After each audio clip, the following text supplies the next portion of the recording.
So, welcome to this week's Wellness, Wealth and Mindset Weekly personal lessons and experiences from my past week. And if you haven't subscribed or followed or liked on the podcast, then hit that subscribe button. Really appreciate it. It really supports the channel. And it's amazing to get some feedback from you out there listening to my weekly newsletters and installments. So, without a shadow of doubt, let's get stuck into this week's experiences.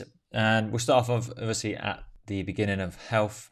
And each week within my role as a health consultant, it's important that we're looking after our physical well-being. And I'll touch upon that within the newsletter, but like I said, I work with employees around the UK helping to support their well-being by delivering on-site and remote health assessments for businesses throughout the UK. And each week I feel like I'm generally repeating myself by informing people just to move more and eat less. And I know we've heard this a million times before, and there's a number of factors why we're struggling to accomplish this really simple task. And that is going to help you take care of yourself with just that simple act. We need to forget all about the newest exercise trends, diet fads that all the rage from time to time at certain periods of the year, because just moving our bodies daily and eating to about 80% full is really going to have a massive impact on your well-being, help manage your weight, and reduce your cardiovascular risk, diabetes risk, heart disease risk in the future. So moving daily can be as simple as just doing 10,000 steps, no gym, no exercise class needed. Just get outside, go for a walk. Even you can just walk around and pace around your front room. I've done that in the past just to get my 10,000 steps up for the day, just walking around my hotel room. So there's no excuse, just moving your body. If you're working in an office, try and pop out for a 10-minute walk at lunchtime. Can you do a little walk in the morning before work if you're working from home? So that's your commute. And again in the evening, so that's your commute home. So you just add in that more activity around your day. And certainly be more present as well while you're eating, because eating at a dinner table is vital and not in front of the TV or other devices like our phones, because studies have shown that if you eat in front of a device like a TV or a smartphone, you're more likely to consume 24 or 25 more calories in the day as a result, because we're not conscious of our eating. We're focused on other factors, and before we know it, we've eaten the whole box of popcorn. If you've ever been to the cinema and you watched a movie and you've just chundered down on a large popcorn, it's because you're distracted. You focus on the movie, you're not focused on what you're eating. If we focus on what we're eating and just take our time and be more present, then you'll find that you'll eat definitely a lot more. A little simple strategy that you can do as well, which I advise when I'm doing my health consulting, is that every time you have a bite to eat, just put your knife and fork down, maybe sit on your hands, but just take your time, let you chew and swallow that food before you even pick up your knife and fork again, because a lot of time we've already got the second portion on our fork ready to stuff down our gob before we even finish chewing the first one. So just really slow down how quickly you eat, maybe drink a bit more water while you're having your meal, before and after as well, and that will help you eat a quarter less by the time you come to the end of your meal. And you'll find that by the end of that you'll feel fuller, because what you're doing is allowing your body, your brain, from the stomach to the brain, takes a little bit of time for the basically to send signals to the brain that you're full. So the slower you take, the more chance your body has to catch up, and the less likely you are to overeat and overconsume. And just consuming less and moving more, really simple factors in keeping you active. So if you're looking to support your health and move more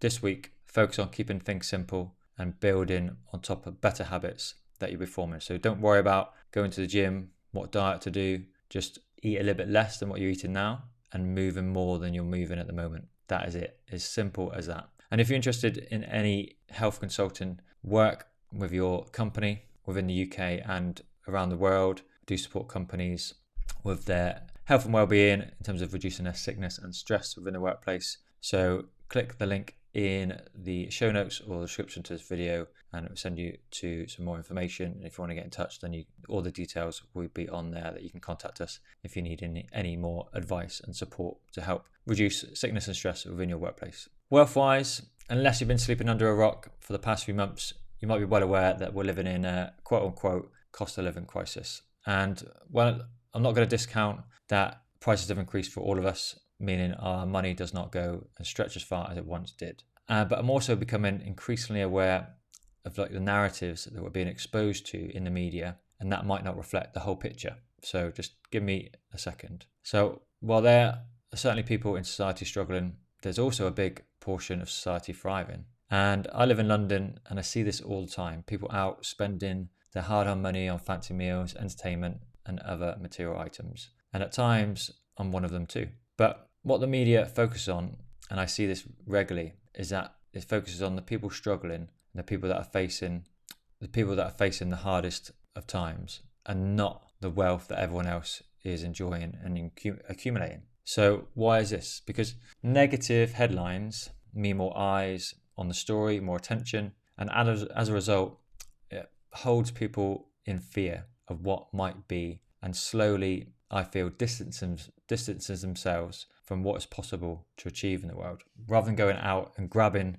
life by the balls and achieving what you want to achieve, you have a fear mentality because everything is negative in the media. But if you look around you, then you have to be more focused on that is just one narrative that they're pushing. There are other narratives that are going on in the world. And certainly one person's struggle could be another person's luxury as well. So if things are a little bit tough for you, and they are for all of us in terms of money's not going as far, interest rates going up, etc., in terms of your income, especially in the Western world, you're probably still in the top 10% of people earning money in the world if you take a global impact of that in terms of what people are earning.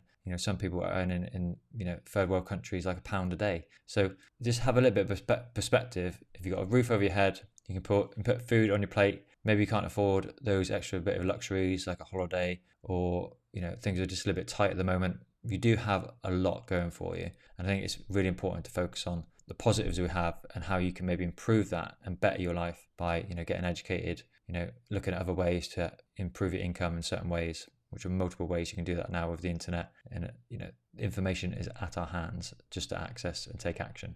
So I think it's really important that being exposed to news stories that have no relevance, certainly to your living situation, can only lead to more anxiety around wealth. And a plentiful supply of a particular thing certainly is a desirable thing that we want, but actually we're reaching sometimes for other people's goals and other people's desires rather than our own, but we feel we have to have those because of the narrative that we're being exposed to regularly. So focus on what you want in your own life and sort of build a wealth around that. And I always say stay informed but not consumed by the news, because it has no relevance to your life generally. Certain factors do when it comes to maybe strike action that happened here in the UK. Can you get to work or not? With the train strikes, that has a relevance, obviously, so you might have to take action in terms of working from home that day. But 9 times out of 10, most of the news stories have very little relevance to your physical life in terms of what's going on day to day. And this leads me on to the final point, which is mindset. And on my path to a simpler life, I've started to read the book Essentialism by Greg McKeown. And I'm only a few chapters in, and I can already feel how this will benefit my life in the future. Now, we all think that doing more is our way of being successful, maybe in business, life, exercise, whatever it might be. Doing more is always going to get us more. But the push for more is never ending. And I don't know about you, it can be very, very exhausting. And as a yes man myself, I've found it more challenging to say no in my life than yes. But what this has created, has created opportunities for me. It's also come at a cost, and that was burnout. I was working 7 days a week, never switching off from work, and feeling that I was never really doing enough to reach my goals. And it was only when my relationship at the time broke down and I changed my environment that I was able to take a breath, taking stock of what I valued most in my life and how I was going to prioritize that first for the sake of my own health and well-being, both mentally and physically. And this book really addresses that in detail and gives many examples of the cost of doing too much and not prioritizing enough. While we feel we can do and have it all, the truth is at what cost, and what is the cost worth taking? That's something you need to really think about. And I'm just going to leave you with a quote that I'm pondering this week from the book, but certainly we'll be filling you in more around what I'm learning from this book as the weeks go on. It's a really, really interesting book, so stay tuned for more installments and more thoughts based on what I'm finding from the Essentialism book. So the quote I'm pondering this week is from the book Essentialism, and it was written by Victor Hugo, which is a French dramatist, and he said, "Less but better." So I'm just going to leave you with that for this week's quote I'm pondering. And again, thank you for joining me this evening, or for the podcast, for the video on YouTube channel. If you want to subscribe, head over to YouTube to subscribe. Subscribe on the podcast if you're enjoying the show as well. And also, if you want regular updates, obviously you can head over to neildamerel.com, where you can subscribe for free and you'll get a regular installment posted to your inbox every Friday to have a read through the regular updates of my Wellness, Wealth and Mindset Weekly. So thank you for joining me again this week. Until then, we'll see you again soon.